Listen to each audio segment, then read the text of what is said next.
Saudara, di saat koruptor kasus mega korupsi dibebaskan bersyarat, rakyat belum bisa bebas dari belenggu wacana kenaikan pajak.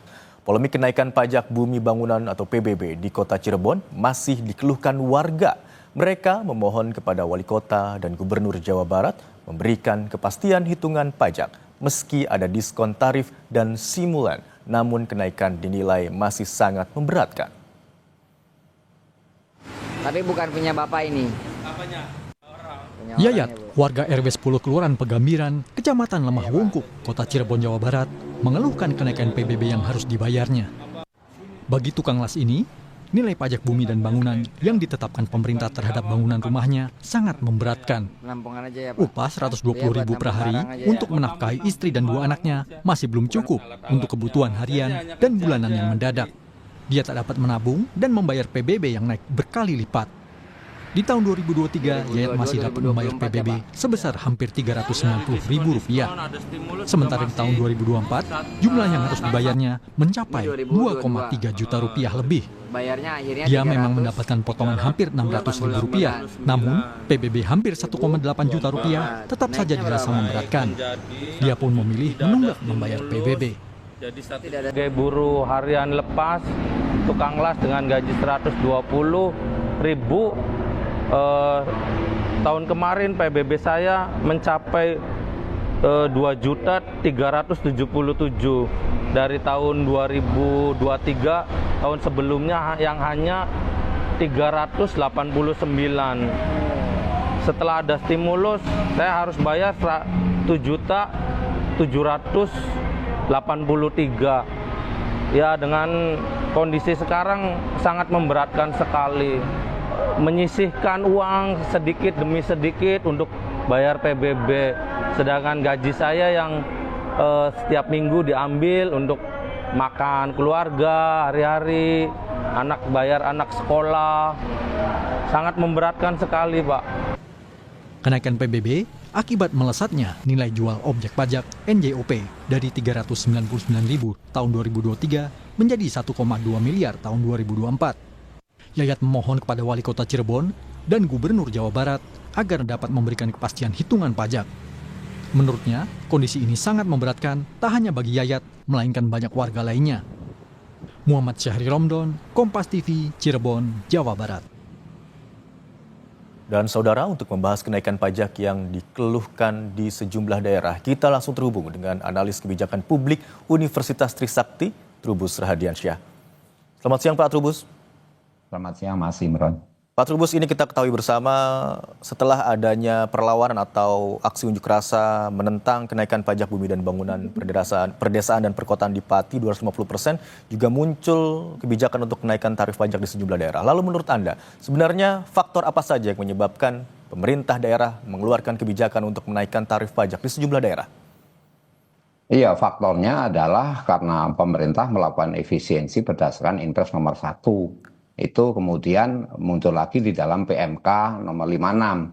Nah, di situ dijelaskan bahwa khusus dana transfer daerah itu kan untuk DAK ya, dana alokasi khusus fisik itu kan berkurang banyak. Nah, mereka akhirnya program-program pelaksanaan yang terkait dengan fisik seperti infrastruktur dan sebagainya itu mau tidak mau dia harus ini mengalami keterlambatan atau mengalami kesulitan.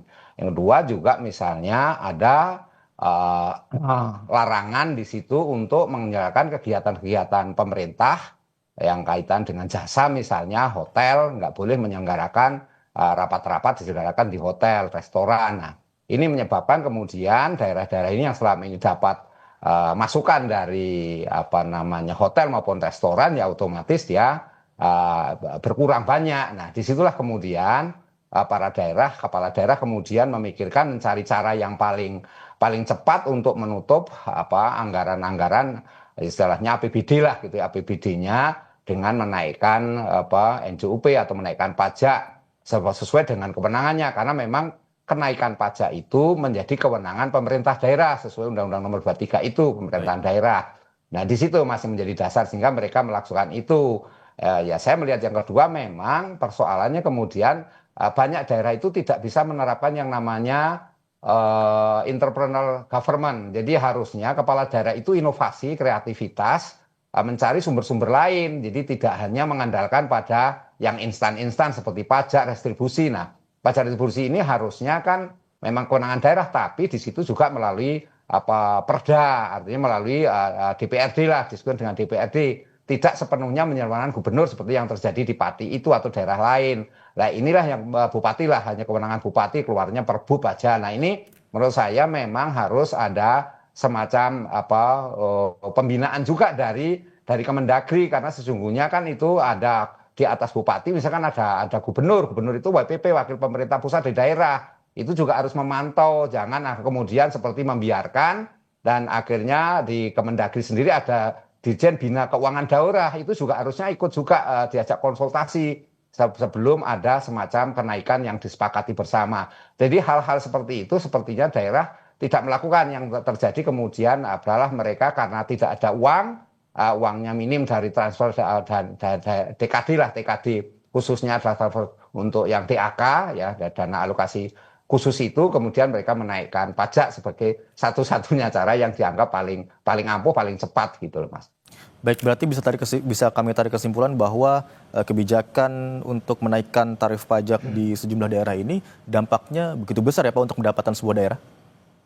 Iya, dampaknya sangat besar karena mereka kemudian pengelolaan fiskalnya kan mereka selama ini memang kurang berkemalahan. Ini yang paling menderita sekali adalah daerah yang kategori otonomi ini Mas, otonomi yang sifatnya khusus ya, atau daerah-daerah yang tertinggal lah ya, atau daerah pemekaran baru. Itu akan berat sekali Mas, bagaimana menyesuaikan dengan kondisi yang sudah ditetapkan oleh pemerintah pusat melalui PMK nomor 56 itu, begitu Mas.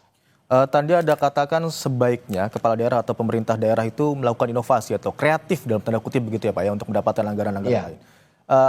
Bisa Anda berikan contoh daerah-daerah lain misalnya kreativitasnya atau inovasinya seperti apa Pak? Ya sebenarnya inovasinya itu bisa melakukan semacam ini Mas, KPBU lah, kerjasama pemerintah badan usaha, atau melibatkan pihak-pihak swasta di situ ya. Jadi ada semacam, kalau teorinya ada semacam PPP, public private partnership lah seperti itu. Nah, daerah-daerah lain ada banyak yang tidak menaikkan pajak kan, seperti di daerah Kota Surabaya misalnya, atau daerah lain juga banyak yang tidak menaikkan.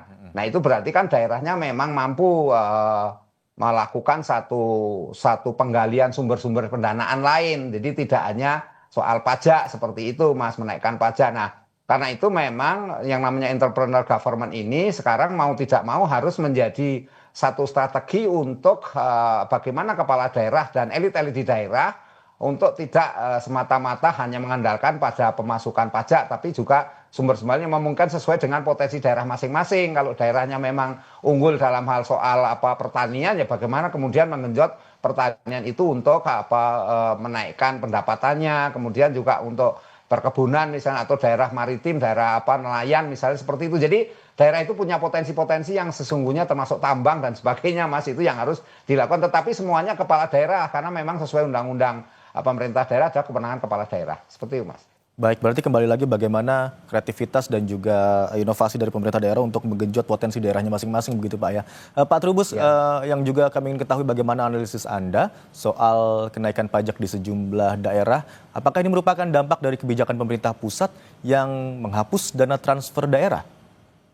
Iya, itu salah satunya. Jadi dana transfer daerah di dalam PMK nomor 56 itu kan sebenarnya kan tidak lanjut yang sebelumnya Inpres nomor 1 kan. Sebenarnya kita 6 bulan pertama itu sudah bisa belajar bahwa dengan TKD itu istilahnya diefisienkan, itu yang terjadi daerah banyak yang kelimpungan, yang bingung harus mencari pendanaan dari mana. Nah kemudian ternyata keluar lagi PMK nomor 56 yang berlanjut lagi tahun 2026.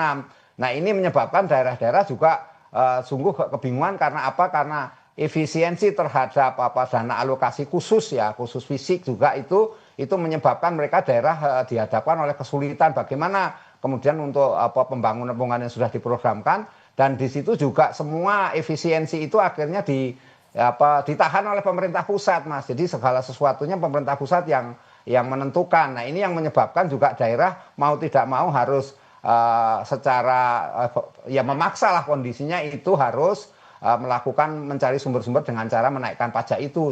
Dianggap itu yang paling praktis, paling efisien gitu Mas. Dan restribusi juga mereka banyak menaikkan juga begitu Mas. Baik, berarti sebenarnya masih banyak cara ya Pak ya dari pemerintah daerah untuk mendapatkan pendapatan bagi daerahnya masing-masing selain menentukan atau menerbitkan kebijakan untuk kenaikan tarif pajak. Terima kasih atas informasi atau pengetahuan yang Anda sampaikan di Kompas siang hari ini. Trubus Rahadiansyah, pengamat kebijakan publik Universitas Trisakti. Selamat siang.